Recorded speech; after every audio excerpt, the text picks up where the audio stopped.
નમસ્કાર મિત્રો, હું છું હરીશ બ્રહ્મભટ્ટ. નિર્ભય આણંદમાં આપ સૌનું સ્વાગત છે. મિત્રો, આણંદમાં આવેલી જનરલ હોસ્પિટલ જ જાણે બીમાર હોય તેવું ઘણા સમયથી દેખાઈ રહ્યું છે. આજે મોદી સરકારનો દુનિયાભરની અંદર ડંકો વાગી રહ્યો છે અને જે સરકારે 70 વર્ષમાં ના કરી બતાવ્યું તે મોદી સરકારે ટૂંકા ગાળામાં કરીને બતાવી દીધું. તેમ છતાં પણ ઓફિસરો અને વહીવટદારોના ક્યારેક લીધેલા નિર્ણયોના કારણે સરકાર બદનામ થતી હોય છે. તેમાં પણ મધ્યમ અને ગરીબી રેખાની વચ્ચે રહેલા લોકો માટે તો મોદી સરકારે મન મૂકીને આયોજનો કરેલા છે. સુખાકારી અને આયુષ્યમાન કાર્ડ જેવા કાર્ડો, મહિલાઓ અને દીકરીઓ માટે અસંખ્ય યોજનાઓ બહાર પાડી છે.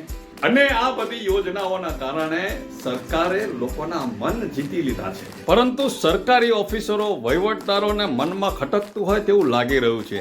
જે નીચેની સિસ્ટમ છે તેને તો જાણે ઉધેવનો રોગ લાગી ગયો હોય તેમ નાગરિકો સુધી પહોંચતા પહેલા જ ખોતરી ખાય છે. અત્યારે વાત તો આણંદના જનરલ હોસ્પિટલની કરવા જઈ રહ્યા છે, જ્યાં સાચું કહેવા જાય તો પ્રાઇવેટ કરતા પણ સારી કક્ષાના ડોક્ટરોની નિમણૂક થાય છે. ત્યાં વપરાતી દરેક દવા ગોળી પણ ઉચ્ચ કક્ષાની સંપૂર્ણપણે ચોકસાઈથી લેવાયેલી હોય છે. અને ખાસ તો દર્દીને ખોટા બીવડાવીને ખોટા રૂમમાં ભરી રાખતા નથી. એ સૌથી મહત્વની બાબત છે. માટે હું આપ સૌને મારી ખાસ વિનંતી ગણો કે અપીલ ગણો, જ્યાં સુધી કોઈ પણ દવા ગોળી વિના આપણા ઘરગથ્થુ ઇલાજોથી શરીર સારું રહે ત્યાં સુધી કોઈ પણ દવાનો ઉપયોગ ન કરવો જોઈએ.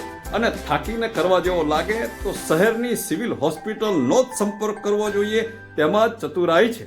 આ મારું પોતાનું મંતવ્ય છે. આણંદની અમારી સ્માર્ટ સિટી અભિયાનની ટીમ છેલ્લા 1 મહિનાથી નજર રાખી રહેલી છે. તેમાં સૌથી મહત્વની બાબત નાગરિકોના સ્વાસ્થ્યની લાગતા અમે સૌપ્રથમ આણંદની જનરલ હોસ્પિટલ પર નજર નાખતા ખબર પડી અહીં આવતા ગરીબ દર્દીઓ ખૂબ જ દૂરથી પોતાની સારવાર કરવા માટે આવે છે.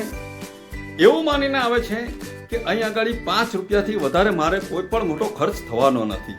પરંતુ ડોક્ટરે લખેલી દવાઓના લિસ્ટમાં જ્યારે દવાઓ આપવામાં આવે છે ત્યારે મોટા ભાગના દર્દીઓને 1 કે 2 દવાઓ ઉપર ચોકડી મારીને મફત દવાની બારી ઉપરથી જણાવવામાં આવે છે કે આ દવા તમારે બહારથી ખરીદી કરવાની છે.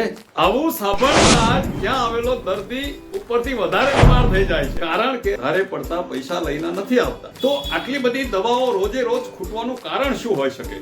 શું સરકારશ્રી તરફથી દવાઓ આવતી નથી કે અહીંથી એડવાન્સમાં મંગાવાતી નથી? એ એક પ્રશ્ન ઉભો થાય છે.